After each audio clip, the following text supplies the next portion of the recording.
everybody for joining us. Thank Jeff for arranging this. Jeff and I were supposed to have an actual conversation in the new Seaport location of McNally Jackson. And it was literally, I don't know, Jeff, it was like March 14th, and it was before everything shut down. And Jeff said to me, I really want to do this, but I can't. There was a cluster, one of the first clusters in the country of COVID was at Dartmouth. And Jeff, who has a comorbidity, which is one of the reasons this book was written, which we'll talk about, was informed by the doctor that it was best to stay up in Dartmouth. So I was brokenhearted because Jeff has this very important part of my life. When my book came out, I had an experience that I needed to write about, and Jeff commissioned me to write about it, and it was a wonderful experience. So this is a big reunion for us. This Brilliant Darkness is an extraordinary book. It's a very powerful book to read right now because it speaks to so many things that we're all dealing with. All the things we are forced to see as the layers of our security are pulled back because of this pandemic. I'm going to read his last paragraph about who the book is about, and then I'm going to ask him to talk about one of the stories and one of the photographs, and then we'll begin discussing about the journey of the book and how it came to be. So this is what the book looks like. It's beautifully made. Can we all see it? I can't see my own thing. So I'm going to read that and then ask Jeff to take over. So this is literally the last paragraph of his acknowledgments. And Jeff says, genuinely last but not least, last and most of all, he thanks the community of this book. The night bakers, the last call drinkers, the strangers you meet after all the bars are closed, frightened people, fugitives from God, underground abortionists, men in closets within closets and frightening people, men with guns, men with knives, the homeless, the houseless, and people who live in motels, the usual suspects, those whose lives are organized around addictions, and those whose livings depend on the sale of their bodies, and those simply trying to hold on to their minds. All of you who allowed me glimpses of lives beyond value, and who allowed me to snap your picture, frozen moments clipped from the beauty of your community, I especially want to thank you. And before I give it over to Jeff, as John said, there's great grace and poignancy and humility in how Jeff presents all of the subjects of his book, which is a rare quality and one of great humanity. And I asked Jeff to talk about this one individual, Nura, and so he's going to put up the picture that struck me initially and then read the accompanying narrative. Up to you, Jeff. All right. Can you see Mary? Yep. Can everybody see Mary? Yeah. Mary Mazer, 61, set off near midnight to buy her Thanksgiving turkey. She took her plant with her. He doesn't like to be left alone, she later explained. The plant rode in a white cart, Mary in her wheelchair, traffic rushing past on State Street, Schenectady's most dismal drag. With only one hand to wheel herself, the other on the cart, she'd push the left wheel forward, switch hands, push the right. Left, right, cursing, until a sweet girl found her and wheeled her into Crown Fried Chicken. "Do not forget my plant," she shouted at the girl. I held the door. "I have a problem with my foot," she said, the left one, a scabbed stump, purple in the cold. Her slipper wouldn't stay on. Mary wore purple, purple sweats, purple fleece. 30 degrees. "I bet you have a coat," she said, not asking, just observing, measuring the distance between us, between her and her turkey, miles away. "You'll freeze," I said. "I'll starve," she said. I offered her chicken. "I have to have my turkey." Also, a microwave. Her motel didn't have one. "Nobody will help you," she said. "Not even if you're bleeding from your two eyes." 2 paramedics from the fire department, 2 cops, an ambulance, 2 EMTs. I didn't call you, she shouted. I don't care who called me, said one of the cops. One of the paramedics put on blue latex gloves. She won't go without this frigging plant, he said. You'll go, said the cop. You're not my husband, said Mary. The cop laughed, said, thank God. The whole gang laughed. One of them said, maybe the plant was her husband. That made them laugh too. I'm not going, said Mary. Your plant is going, said the cop. Mary caved, stood on one foot. Don't touch me. They lowered her onto the stretcher. Let me hold it, she said. What? Said the EMT. The plant, said the cop. He lifted it out of the cart. Be careful, she shouted. He smirked, but he was careful. Thank you, she rasped, her shouting all gone. Mary Mazer, 61, shrank into the blankets, muttering into the leaves, whispering to her only friend. So Jeff, before we talk about the journey and how this book came about, how did you find Mary? The book is very much a night shift book. It's about the sort of insomnia that had been growing in me for years. And at this time I was in Schenectady, New York, where I'm from, and couldn't sleep. And there's not a lot of places to go. There's an old KFC that got taken over and made a halal chicken place and is now called Crown Fried Chicken. And I was sitting there and I saw Mary, and she was going to freeze to death. And I feel like a lot of this story sort of hinges on the preposition. I thought I was calling an ambulance for her. Her experience was that I had called it on her, and it was not something she appreciated. And over time, I came to know her much better, and to respect those choices that she made, even some of the dangerous ones, and to try and understand her on her own terms. As she liked to say, she says like, it's my own damn brain and I'll do what I want with it. And that was something I learned from her. So one of the things I think is really evident in the book is, I think in a funny way, that photographs are more intimate than stories. And that so many of these photographs that are collected in this book are so, they're bald, they're very, very honest. And they are evidence of the amount of trust that the subjects have placed in you. And as a journalist, you've been using with highfalutin subjects, worked in politics, you've done a lot of investigative journalism. This is journalism where you had to engage or earn the trust of these very vulnerable people. Was that something that you had to learn through this project, or something that these people taught you? It was something that I had I sort of scraped away a lot of journalism to get to this. I came into journalism reading these books as literary journalism, the great kind of documentary art that came out of a lot of the 1930s and 40s, and that's what I wanted to do. And I make a living writing magazine stories, and stories with, what we call pegs and hooks and so on. And as you say, oftentimes about powerful or important people, not everyday people. This book began late one night, and I was sitting in a Dunkin' Donuts, where I live now. I'm from Schenectady, but I live in Vermont. One of the only places open all night. And if you want to get out because you can't sleep and do some writing, I had a magazine deadline, a story I didn't want to do. I was tired of the formula.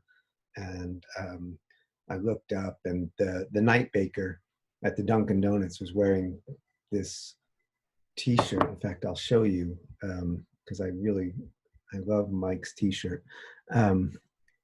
Here, let's see if I can make this work. Sorry, not super high tech, okay. But I think I got it. Okay, that's Mike. And so if you've ever been to a Dunkin' Donuts, you know that is not the uniform. And I got to talking to him, And I didn't feel like I was doing journalism. I felt like I was running away from journalism. I had a deadline and I'd rather talk to this guy. And I asked if I could snap his picture and he agreed. And I think there's a little bit about that sort of insomnia and the people who find themselves, anyone who finds themselves in the night shift sometimes finds there's a little bit of community, that open space for talking. So it wasn't something I had to learn to do.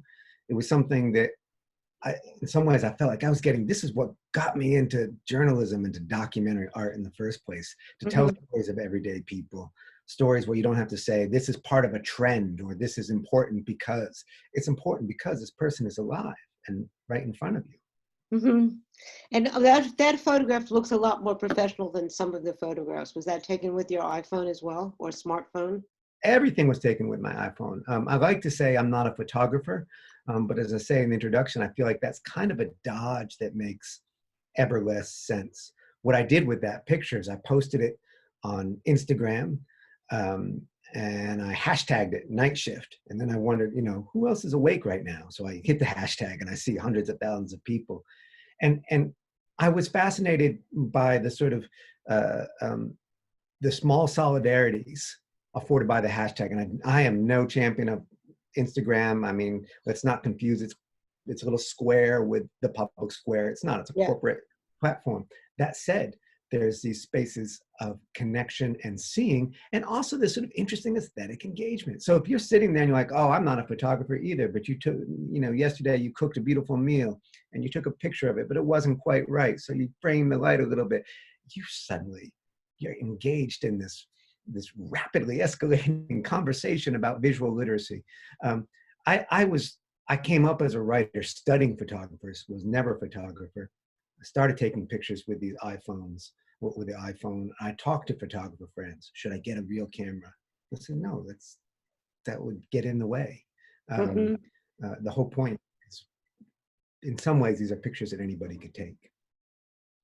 And they're very spontaneous. I just wanted to take a step back about how, the insomnia was a symptom or of something else that was going on, and the night travel that you were taking. Your father, at the age of 79, had a heart attack, and he lived in Schenectady, you lived in Vermont. You were traveling through the mountains at night, and a lot of these ideas or these subjects came to you during those travels. Then 2 years later, you had had a heart attack, 2 heart attacks yourself. And then it seemed to me that the darkness, you say in the beginning of the book, it's not an absence of light. Darkness is the ink on the page. Yeah. So it's in the darkness that you started to uncover things that had been covered. That's what and then the journey was one of your own. And as a nonfiction writer, as opposed to a fiction writer like me, you usually write, you give a pitch to a publisher, they pay you, you hand it in. Every book that you wrote, you get in advance. And as you so sweetly told me yesterday, then like right before it's due, you scramble to get it in. And this was a book that was completely a product of your own making, that you sold after it was done. And it was part of your own personal journey. Yeah, it was. I mean, I think if I had tried to sell, if I had gone to publishers, some years ago and said, look, I'm not a photographer. I'm going to take pictures just with my iPhone and I'm going to talk to a lot of people. And what do they have to do with one another? They're going to be the people that I encounter over a period of time. That's it.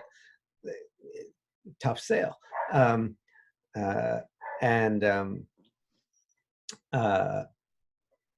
But it wasn't just that. I just wasn't thinking of that. I mean, it was very much, I was exhausted of telling stories in the forms that I had, and they're good forms. The forms of journalism are good forms, but I was tired of them. Mm-hmm. I was worn out, and as you say, I was driving back and forth. My father had had this heart attack, and further, I was just a little sort of burned out. I had always thought, I just had it in my mind that you go from story to story, or book to book. And it's a little bit, it's like the smoker who imagines that the only cigarette that's going to hurt them is the one they're smoking now. Mm-hmm. No, it adds up for better and worse. And in as much as you sort of acknowledge it and think about the way stories shape you and transform you, when you don't acknowledge that, they kind of wallop in the side of the head. And that's what was happening with me, to me at the time I was making this book. And these smaller stories of these people that I would just, some of it came from reporting, some of it just came from the people I encountered. Um, they were the antidote to that. They were the sort of, and you know, when you felt like you'd collected too many stories in yourself, the answer was to go deeper into that and to sort of to hold on to that, to embrace that. I mean, that's the title of the book, this brilliant darkness. It comes from the last line of the book, this brilliant darkness with which I am coming to terms. You don't get to shine a light on it and dispel it.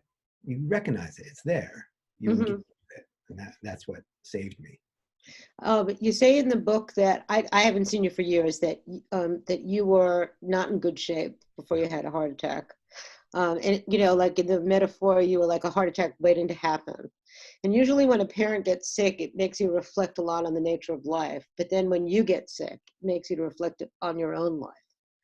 And I think one of the things that illuminates this book is that you're investigating not only the world, but how you're seeing the world. And that it's really as much a book about telling stories as it is about seeing.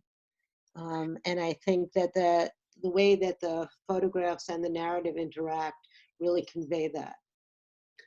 It really is. I mean, and in as much as I say that I was tired of these formulas and so on, and look, those formulas are there. If you like the New Yorkers, you know, you're reading a formula. It's a great formula, and the people who do it are brilliant and execute wonderfully. But there's a structure to a New Yorker story, and anyone who's written for magazines knows this. And there's something, you know, I'd begun to sort of distrust this sort of idea of beginnings and middles and ends, and it's something I've been thinking about lately right now, because it feels like. And what I see is the rush to reopen, right? I see people, on the one hand, it just sort of enrages me. Why don't you think about this? On the other hand, I say, oh, these people are trying to follow the narrative logic with which they've been raised. They were going along, sympathetic character, encounters a conflict, pandemic, resolution, we got through it, and now we're going back to the hair salon, right? Right. That's the arc. Right. This happens not to be true. In the same way that I was also sort of becoming more and more skeptical of tragedy. The two hearts of the book are Mary Mazer, who you started us off with, and a man named Charlie Africa Kunang.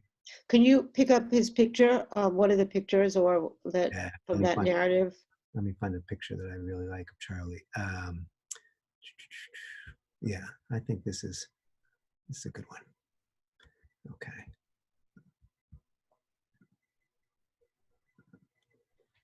This is Charlie as a young man, a college student in Douala, Cameroon, where he was from. He was studying mathematics, but what he really wanted to be was an actor. And so he came to America and started taking classes at the Actors Playhouse. And it's hard to make it as an actor. It's hard to get by. And Charlie had always, I mean, he loved movies. And so he gets together with two other friends and he says, what are we going to do? How are we going to get by? And how are we going to launch our artistic careers? And they all decide that what they'll do is they'll watch the movie Heat with Robert De Niro and Al Pacino, and they'll study it, and then they'll pull a heist. And it's what he did. He robbed a bank and really derailed his life and never quite recovered it. And toward the end, he was homeless. He was living in Skid Row. You know, sort of one of the horrible ironies of our regime of deportation. Charlie was desperately trying to get deported. He kept going to immigration and saying, I'm here illegally, send me home. But they couldn't find the paperwork and they wouldn't do it. I mean, at one point he thought, I'm just going to piss on their desk. So they're just going to like, we're getting this guy out. He could not get sent home. And he was still working on that. And when he kind of ran into the LAPD and over nothing, he was an unarmed man. His last words were, let me express myself. They held him down and killed him. Shot him 6 times. The shot that killed him was what's called a contact shot, not point blank, not close, but contact, muzzle to bone through the heart. And Charlie's the longest story in the book and the biggest part. And I went and I couldn't talk to Charlie. Charlie was gone. I talked to those around him. I talked to the family that the LAPD said he didn't have, to the friends who they said didn't exist. There was a world in which he lived. And I started to realize that the official story was that, well, this guy was a bank robber. He was a drug addict. He resisted when they killed him, which always just sort of blew my mind. You're minding your own business, and 6 men with guns jump on you and put a gun to your chest. Do you resist? I hope so. Yeah, he resisted. And so, but there's a sense that it was inevitable. And I think, and this is sort of what stories are, right? This sort of trying to figure out what stories are. The temptation of tragedy, when I wrote, when I was thinking of Charlie, the temptation of tragedy is the illusion of inevitability, right? It's this retrospective consolation that things as they are, that however bad things are, it could not have been otherwise. We're all getting a lesson in that right now, because we're living in a moment where we're all painfully aware that we don't need to be stuck at home right now. It didn't have to be like this. It could always be otherwise. And that we should remember that when we go back to the books that we love, the novels and so on. Tragedy is a beautiful story, but it's one that can blind us to the stories that have more amorphous shape, that are not defined by neat beginnings and middles and ends. The book to me was my attempt to break free of that. One of the things about Charlie's story that I think really brings to life is, I live in New Jersey, but I, commute and work in New York, and you see all these homeless people, and you always think, what were they like as a baby? Who loved them? What happened to their lives? And you bring Charlie's life, that you found the people who loved him. You found the people who were looking for him. You found his, should show the picture of him with his sister, which is extraordinary. The sister who came to the United States basically from Cameroon because she missed her brother and lost him for all those years when he was in prison. There's something so beautiful and poignant of how you tell this really, truly tragic story of someone who got lost in, the ideal of America, right? Some of us are lucky to have been, like my parents were immigrants and they did well, so I was the benefit of their success. But all those people who come and fall through the cracks, but they were dignified and they had lives and they were loved. And Charlie was so emblematic of that. And there was so much humanity in how you portrayed his story. I mean, yeah, he got lost and then he got found. His sister, Lean, lives in Malden, Massachusetts now. She came with her mother and her husband. Her husband was an economist with a university position. She said to her husband, I'm going to find my brother. You can come with me or that's it. And he, so the whole family came here. And they looked and they looked and they looked and they finally found Charlie. And I think that's true of all the people in this book. I think there's a sort of, sometimes those of us who are lucky enough to be in such comfortable situations that we can be sitting here talking with computers and so on. Imagine the isolation of others as complete and forget the networks that sustain people. What a writer I really admire, Leslie Jameson, and she's writing in the context of AA, of 12 steps. But I think this is a line that applies to us. It really, I felt like, oh, Leslie, that's what I was trying to do in this book, and I think it's something we're all trying to do now. She speaks of them, these groups, as the saving alchemy of community. And I love that, the alchemy, which is a magic and a science. It's the taking of base elements, right? Two things that maybe are not special, don't seem to be special on their own. We put them together and we have gold, right? And there's much more alchemy all around us if we are willing to see it. And willing to see that, it's a difficult process. I don't want to represent the people in this book. I really dislike those kinds of books that sort of say, oh, look at the sainted poor, Charlie and Mary, not easy folks. Mary Mazer, who I started with, I mean, you get a little bit of that sense. As she likes to say, I'm one tough bitch. Interject into everything. And she is. And she had 3 kids. They were taken away from her. And she would be the first to say that was the right call. Charlie could be violent. Charlie had suffered a lot. These weren't saints, these are human beings. Um, and they were also subject to that. They had that friend and family. And so that's the stories that I wanted to tell. To, I don't know, find my own saving alchemy of community by bringing these people together in these pages. Well, I think you never idolize, you don't elevate them. You're not, putting halos around their head. You've really seen them with gimlet eyes. And one of the things I want to talk about is a writer thing, is when we were talking the other night, you said like, I felt when I was reading this book almost like, when Daniel Day-Lewis, goes and plays Hamlet, and then he can't separate himself from the character, and he goes home and he's living that dark character. I felt like, how could you separate yourself from this world that you had immersed yourself in? And you said to me the other night that it was kind of like a suicide vision. And I was wondering how that kind of affected your life. How would you separate from it? These are a lot of questions at once. When did you know you had a book?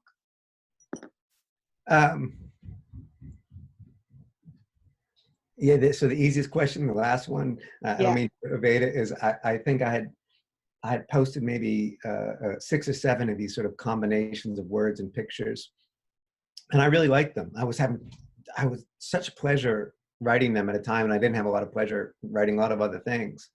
And I joked on Twitter one Sunday morning, I says, I can't believe I've been doing this for a few weeks and I don't have a book contract yet. No wonder publishing is dying. I was joking, of course. Yeah. And an editor DM'd me within minutes and said, well, could you put something together? And I was like, oh, wow, social media is amazing. And so I had it in the back of my mind then, but I was sort of assembling things together. And I don't think I would have done it if I hadn't had the heart attack. It was sort of like a slow motion suicide note in a stupid, really cliched way, drinking more and more, sleeping less and less, staying away from home, doing reporting, going and finding stories, but just wanting to get away.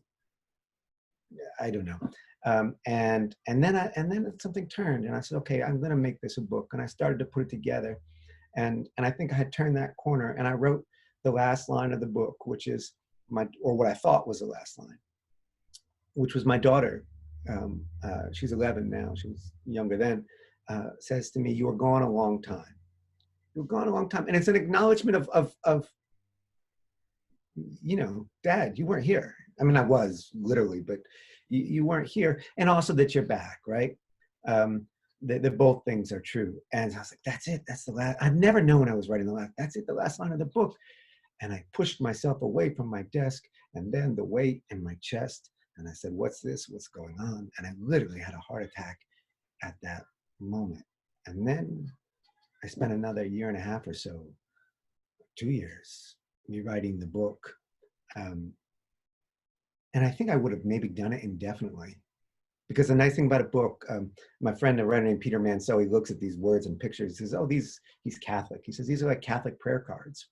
And you can shuffle this deck endlessly. Mm-hmm. And I would have, but at a certain point, I sort of said, okay, the book is an artifact of this moment. This is this arrangement that I choose. This is it. And now I'm going to send it out into the world. And that was also my way. After the heart attack, I changed my life. I stopped drinking, obviously, and everything else. And that was my way of not putting that behind me, because it's very present with me, but mm-hmm. of coming to terms with that darkness, of saying, okay, that was something that happened.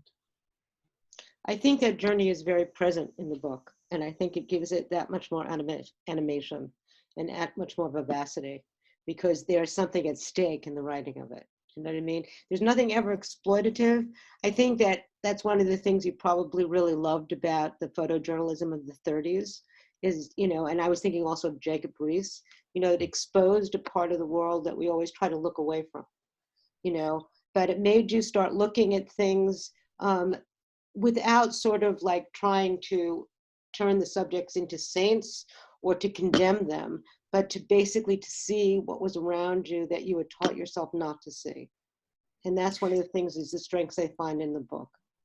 Thank you. Yeah, I mean, it's funny. There's Jacob Riis and How the Other Half Lives. There's a little passage. Actually, I got to do a little bit of a book tour, and when I was doing readings, I like to start with this little bit. It's a poem that my daughter said when she was 3. My wife had showed her Jacob Riis's How the Other Half Lives, and my daughter sort of made up what she thought was of his poem. She said, good people and mad people and bad people and Jewish people and knockabout people, which I sort of like to think like, oh, that's what the book is about. And she had this other second poem. It's very short. She says, the night I was born, you were born, we were born together. And that's how I think of it. You know, Jacob Riis, the one thing I'll say about Jacob Riis is it was Jacob Riis looking at others, right? Looking at the suffering of others. And I don't know how aware he was that the others were looking back, right? Mm-hmm. And that's something I think you can do with that text. There's a conversation, and there's sometimes people commenting on, there's sometimes people taking my phone away from me and scrolling through the pictures and saying this one, right? Mm-hmm. And having some control over their own narration. I've never liked that phrase that you sometimes hear, a voice for the voiceless, because there's no such thing as a voiceless. Right. They have voices, they don't have book deals. It's different.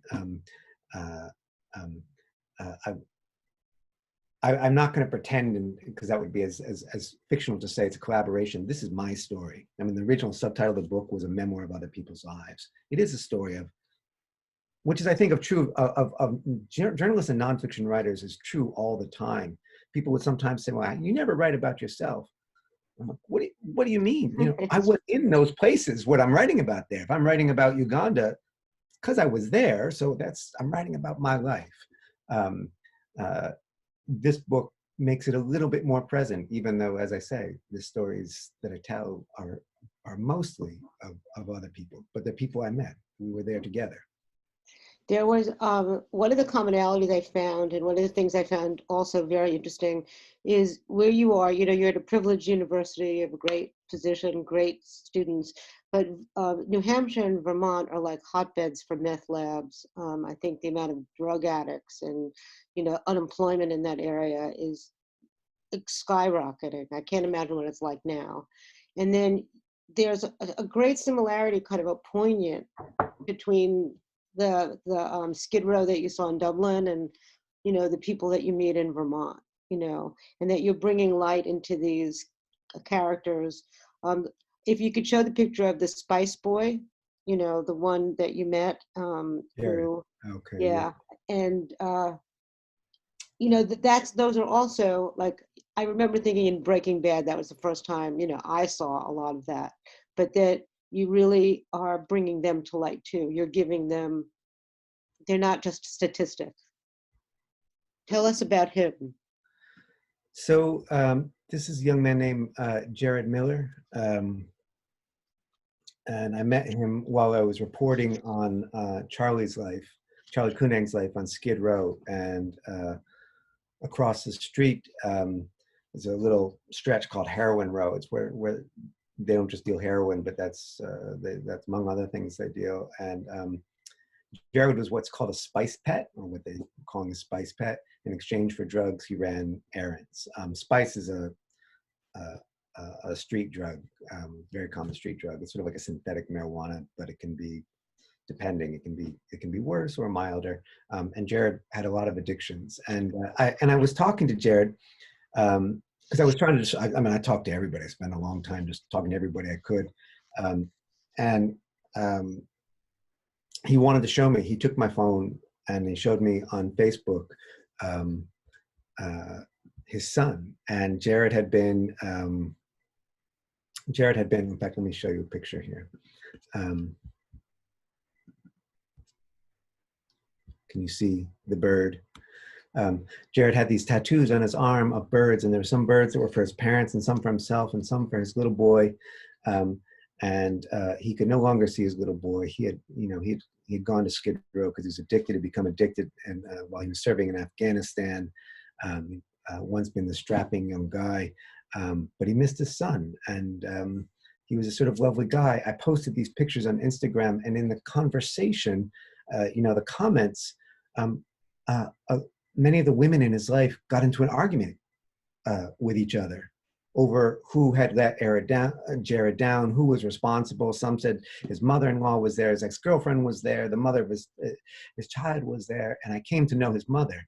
And so I came to sort of follow, and she wrote me one day and said there was good news that Jared had been arrested, but Jared had been arrested, and he had chosen rehab, and he'd gone to rehab, and then after that, the next news was he had died of an overdose. And I think, again, of the temptation of tragedy's illusion of inevitability. There's a lot of people who look at someone like Jared living on Skid Row and say that guy is doomed. And when he dies, they say that was always coming. And they're not engaging with the people in his life, the alchemy of community he had with him, the people who tried to save him, the chances he had, the chances he didn't get, and so on. Jared doesn't make it. I mean, that's the flip side of the illusion of inevitability. You have to recognize that people really are lost. Jared's lost. Mm-hmm. Jared's gone. Jared died. But the book, I don't know. He's an important person. He is an important person. And I think that almost all the individuals that you portray in the book are important people, and I think you give them dignity and importance, by taking their photographs and telling their stories. A few questions before I'll give a question that has been asked from someone watching. How would you get to be able to take their photographs? Would you always ask them, or would they ask you? What was the process, and would you tell them that you would be writing about them? Yeah. I always asked. There's a tradition of street photography, which takes a kind of skill and a particular ethics, both of which I lack. I'm not Robert Frank, I would, and in fact, maybe the photographer I love most is a photographer named Milton Rogovin, who is was a greatly talented photographer, and for decades would do these beautiful portraits of steelworkers in Buffalo, New York. And he would take a picture of them at work as they wanted to be, and then a picture of them at home, however they wanted. Maybe the guy has a boat and he wants to be pictured with his boat. Maybe as a collection of Elvis records. And the person would stand there and he'd take the picture, and there's a kind of a squareness to it. Versus that kind of photojournalistic sort of like cool angle, and I'm sneaking up on someone, and that wasn't for me. So I asked people, and most people said yes, and they said no, I didn't take their picture. And I like what you said. Did anyone ask you to take my picture? I'm trying to remember if any. Yes, here I will show you. This was a commission. Let's see. And this is Paige, also on Skid Row, and she wanted her picture taken. I was hanging out, you can see it's a garage that was sort of doubling as a little store, and around 2 or 3 in the morning, people would start coming by and hang out, and there would be Bible studies or jokes, or it was a place where if you are having a bad time, you could go there and rest a little bit. And Paige knew I was talking to a lot of people, and she wanted her picture taken. And she sat right down and said, "I'm ready for my portrait." So Paige is the only one, I think, though. Mostly I asked, and I think there's a sort of a clumsiness to that kind of asking, that kind of earnestness, because you're saying, there's a little bit of like saying, "Can I take your picture?" You're saying, I think you're interesting, which is there's a little bit of vulnerability in that too, especially if you're not a photographer with a big gear of camera and so on. And you're like, do this, hold it up. it's such a strange little gesture that we have of holding this camera. Um, and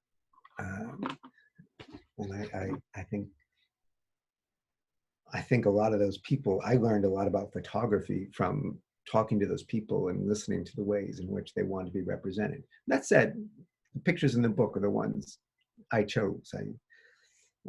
As I always tell my students, you can't tell someone else's story. You can tell your story about them. And if I say I'm telling Charlie's story, that's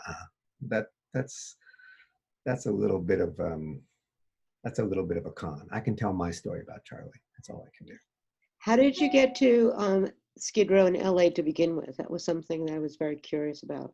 That's also social media. It was in 2015 in March, and through, I guess, or whatever, a friend of a friend, I'm looking at Facebook, and a bystander had, with his phone, had filmed the murder of Charlie.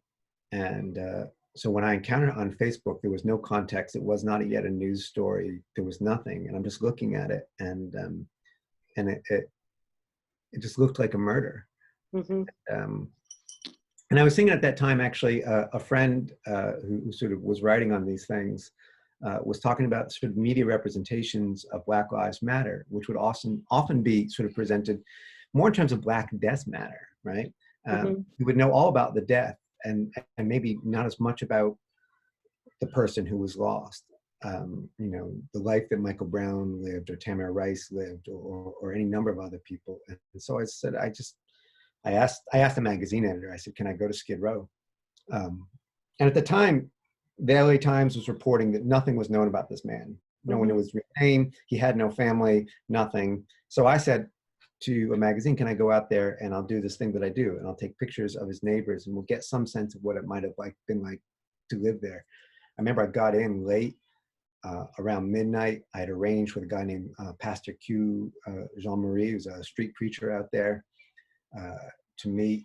And by 12:30, I understood that the LA Times narrative was completely false. A lot of people knew his name, and they said, "Oh yeah, you want to talk to Charlie's sister?" And so I got to Skid Row really in some ways through social media, and then very quickly encountered what sometimes the screens and the mediation of media actually prevents us from seeing. You did an amazing job. This is from one of the viewers. He said, I felt like I knew Charlie. And in that vein, how does that writing experience impact what you would generally be writing? It's such its own thing. It's hard to imagine going through these experiences than writing something less in depth. Because you were writing magazine journalism or working on anything else while you were doing this project. I'm ready to attack him and turn some light. Okay. Charlie, I look, for a person who spent a lot of years as an investigative journalist, I don't think of myself as a crusading journalist. I've written a lot of books about sort of powerful people, and then people say, okay, now what are we going to do to stop that? Yeah, no. If I knew, oh, it's right. I decided to keep it secret. The missing last chapter, the solution. I don't have those solutions. That said, with Charlie, as much as I was able to, I discovered this whole life, I also did end up writing about his death because I got leaked to me the body cams of the police who killed them, and the tapes of the audio recordings of the internal affairs investigations interviews with those officers right after the moment. And I knew that the LAPD was lying, and that the whole power structure was lying. And I would just to throw out there, Eric Garcetti, who is co-chair of Biden's VP selection committee, completely complicit in that cover-up, and he knew it. Nothing happened. The political aside. Yeah, we were going to talk politics. Nothing happened to those cops, to those other than. They did end up. They were completely exonerated, and that was a sort of the thing. I was like, all right, I'm going to put these guys in jail. One of the things this article is going to do, I've got the goods on them. I know for a fact, and I can prove it. It didn't work at all, and I felt so foolish. I was like, I forgot. Stories don't work like that. It's not like, take story, apply, result, It Yeah, doesn't work like doesn't work like that. they did end up there. The family won a civil suit, and that was a good thing. But by that point, I knew that every story you tell adds up, and uh, I didn't feel any trouble sort of going back to smaller stories after that. I mean, the next story in Charlie is about a scale in Yeah. a store and in my town, and looking at it with my daughter, and that felt as significant to me as the Charlie story. And I know the Charlie sister, and I wrote about Charlie's little niece, who's Hmm. a little bit younger than my daughter, would feel the same. The book is very much meant to be an antidote to that kind of the grandiosity. Here are the important stories. Exactly. One of the lovely things you do is every time you mention your children, you give them different names. I thought I'd never seen anything like that. So you say, this is Athena. That's my daughter, but that's not her name. And then you call her something else. What else was I going to ask? This is another question from one of the viewers. In your conversation, speaking with people, multiple people every day, what is it about one conversation that stands out and becomes words on paper while the others remain, quote, passing human interaction? It's kind of I a mean, deep question. it is. I mean, this is the subtitle of the book. It's not called A Memoir of Other People's Lives, because the publisher said that, I don't know, maybe it'd be legal problems with that, so I didn't call it that. So it's called A Book of Strangers, which I like, partly because of sort of the biblical sense of it, and I'm not a religious person, but throughout various scriptures, you constantly find this sort of, the stranger is this person that we have to engage with. The stranger is the one to whom we extend hospitality, right? And it's not easy, it's challenging. So, I mean, that's who these people are. So if it's sort of like, why am I not, I see my friend down the street, well, not anymore, but I did. Why is that not in the book?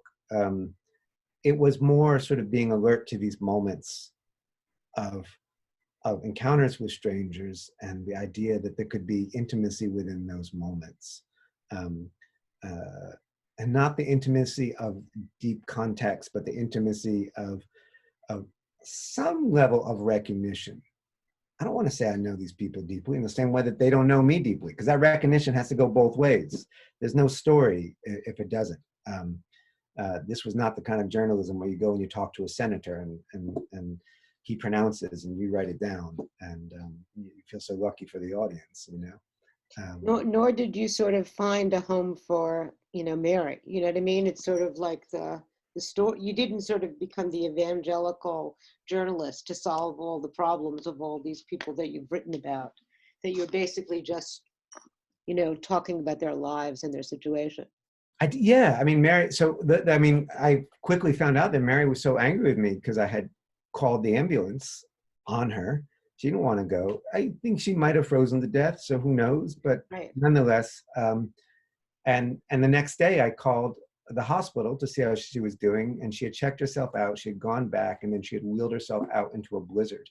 And I drove around, and I never found her. That never works. That happens in movies. There's another person in the book, a woman I call Alice, who had come to Skid Row, had just literally gotten off the bus and had already gotten in a lot of trouble, had serious mental health issues, and some of the other people in Skid Row were trying to help her, and we got her a bus ticket to send her home. We got in touch with her mom, and I remember we were waiting for the bus, and we were talking about things, and I had to go to the bathroom, and she said she did too. I said, okay, good.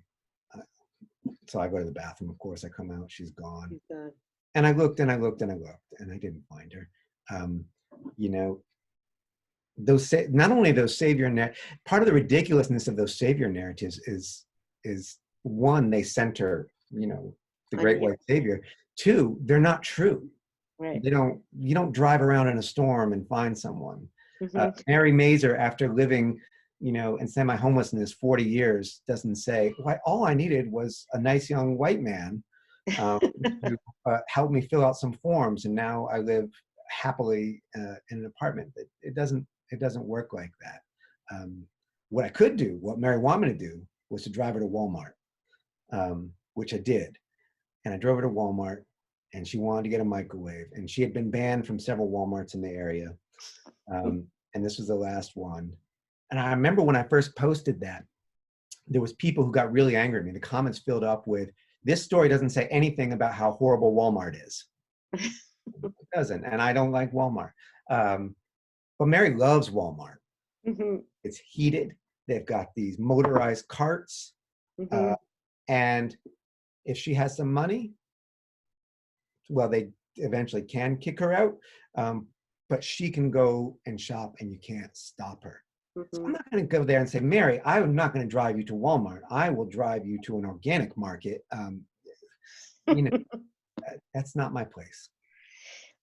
Just a few things. Are any of the subjects that you've written about, have they seen the book and have they responded at all? Jared's mother has, and Charlie's sister has. They know the stories. Let's see, who else has seen something? Mary, I can't find anymore. She left that motel. Elena Kostyachenko, who's one of the great heroes of the book. That's a part of the book we haven't talked about, by sort of the gay community in Russia and all the oppression that they've been under. Yeah, most of the Russians saw it. Has anybody been, I was trying to think of, I keep worrying that because he's a neighbor, here, I'll share with you this guy. Watch out if you are, if when things open up and you're a downhill skier and you're going perhaps to Killington, watch out for this guy. He lives right next to the ski lift. Here he is. Let's see. Ralph the Nazi, who Ralph was, he had a lot of swastika tattoos, he had a lot of ammunition all over his yard. I was intrigued because he had an array of flags, and on top there was the "Don't Tread on Me" flag, the Confederate flag, which is horrible and weird anywhere, but especially weird in Vermont, especially weird for Ralph, who had never been south of Massachusetts and no one in his family ever had. The police Blue Lives Matter flag, which is a rebuttal to Black Lives Matter. And so I pulled over and I wanted to talk to him. And I remember knocking on his door, no answer. I go over to a neighbor and I get a way to contact him. And the next day I go back to see him. And apparently he'd been watching me through security cameras. And he says, what are you? And I'm like, I live down the road. What are you? And I get what he's trying to get at. So, but I'm like, I'm an American. Says, what are you? I say, I'm a Jew. He says, I thought so. He says, I clocked you. Which is kind of weird. What do you mean kind of weird? It's really fucking weird. He says, I clocked you through the cameras. But I talked to this guy for a long time. Some of the stuff he said, you can't tell anybody. I'm too close. He says, I'm interested in talking to you. And I have this is not like, oh, the Nazi's really a nice guy too. There's a few men with guns in this book. Yes. They're not nice guys. And weapons. Yeah, there's some knives. So Ralph the Nazi, actually, I don't know, you said, has anyone seen it? And I told you about the people who I had seen it and liked it. The person that I really worry about is Ralph. So. That sort of leads into the question that I have. You've done some really kind of dangerous journalism, in your life. And have you ever felt that your life was really threatened? Well, yeah, your life is really threatened. If someone says, I'm coming to kill you, and here's your address, and this is the gun I'm going to use, that's a real threat. I've come to sort of learn, we live in the moment because of the flip side of social media, the sort of the pervasiveness of threats. And if you do this kind of journalism over time and, you want to go to the police and so on, you learn it's actually a fairly high bar for what counts as a threat. And most of it, like, somebody ought to kill you is not. actually an actionable threat. You can't do anything about that. It has, I get into sort of maybe there's a lawyer out there saying, no, you could do something, but that stuff scared me. It didn't scare me enough when I was doing it, and not because I was brave, but because I was so clueless. There's another figure in the book in Russia, a Cossack, a real Cossack, just like in, if you're thinking Fiddler on the Roof, like that. And he was a very bad guy. A big knife and a whip and a gun. And I said, what kind of gun is it? And he pulls it out and points. He says, it's a good one. And I was talking to him about his sort of attacks on LGBTQ Russians. And we got out of there, my translator and I. My translator this was not her normal business. She was terrified, which was the sane and correct response. And I was filled with adrenaline. I was like, that was so great. Anyway, I don't respond like that anymore. So I wasn't scared at the time because I wasn't thinking. Which is the underside of courage, I think, is not thinking. It's not anything to be admired. I mean, I think early on, I think way back to sort of the beginning of my writing life, I had a professor, and I would write. I remember I wrote this story about, I thought I was going to be like an eco-saboteur. This is, I'm freshman in college, and I'd gone and I was going to muck up some earth-moving equipment, and I wrote it like the great hero. And I remember I'll never forget this. It came back with a neat X through every single page of the story. And in the end, Michael Lessie, a great writer, he says, you ain't no Don Quixote. And then the next week I wrote about, I'd gone with some friends. We thought we were going to set ourselves up as weed dealers, and we were going to buy a big bunch of weed, but we didn't know what we were doing. And we got chased away and we were scared shitless. And I wrote that down. And that was the lesson that I learned, be attuned to that fear, right? That fear makes you alert. It's part of being human. Part of the distance that I was trying to struggle with against this book is that's part of the formulas. If you know how to tell, if I know how the Cossack fits into the magazine story, if I know that that's gold, I'm tuning out a little bit. I'm not being as attentive to the human and the frightened and the sweating and the nervous. Well, we're a little bit over, but I'm going to end with the last question. Somebody asked, could you tell us about the choices for some of the photographs being full bleed and some are smaller? And how did you come to choose the cover image? And I have a thought about that, but you can answer that and then I can tell you my thought. The full bleed was just a little bit, I was lucky in that Norton let me do that. And I just sort of spent time thinking from that same teacher I was just talking about, Michael Lessie, who's also sort of a historian of photography, and had taught his students to write. But I said, I want, we would often look at photographs and say, sequence them, tell a story with these photographs. And so I was sort of thinking about that and trying to think. I love the way that color can talk to one another in different pages. And so sometimes I like the expansion. Sometimes I want you to lean in close. That cover image, which in the book is, it's inside the book, it's quite small. It's a burning car on I-89 in New Hampshire. And so I made it small. I want you to lean in. Cover. I chose it for the cover because it is a horrific image. There's something that I find also kind of counterintuitively hopeful about it. I was driving back from a reporting trip, a bleak trip to Miami, and I was just like, I don't want to do this again. And I come upon this burning car. There's one other guy there. It's a tweaker. He's high. He's shivering. He's really, and yet he's staying there and he's waiting for the police to show up so he can tell them, as he tells me, there's somebody in the car. I'm not actually going to put that up. It's too late to save this person. The car is entirely in flames. The cop shows up, a young cop. There's nothing he can do. There's no way he could do anything. And we watch, but the next day the newspaper reports, the police tell the newspaper that this young officer had bravely charged in to try and rescue him. And I thought that was so cool. I thought they shamed that officer by claiming for him a heroism that not only was not his, but could not have been his. By exaggerating this story and sticking to the conventional narrative, we missed what he could do, which was not much. He could bear witness, right? Just like the tweaker who stays there, he could bear witness that when you are really knocked down and out, you can still do that. That is something you have agency to do. You have power to do. It's something that cop did. It's something the tweaker did.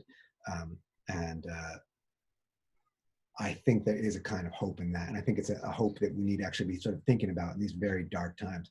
You know, nothing we can do. I know, you know what, I'm sick of this pandemic. I'm going to go out and I see here in the gallery view, a friend of mine, Raina Starheim, who's a wonderful writer and an EMT, and she is going out and doing something and also writing about it. Not all of us can, but we can pay attention. We can pay attention. We can try and look. We can try and see. That's maybe a good place to leave it.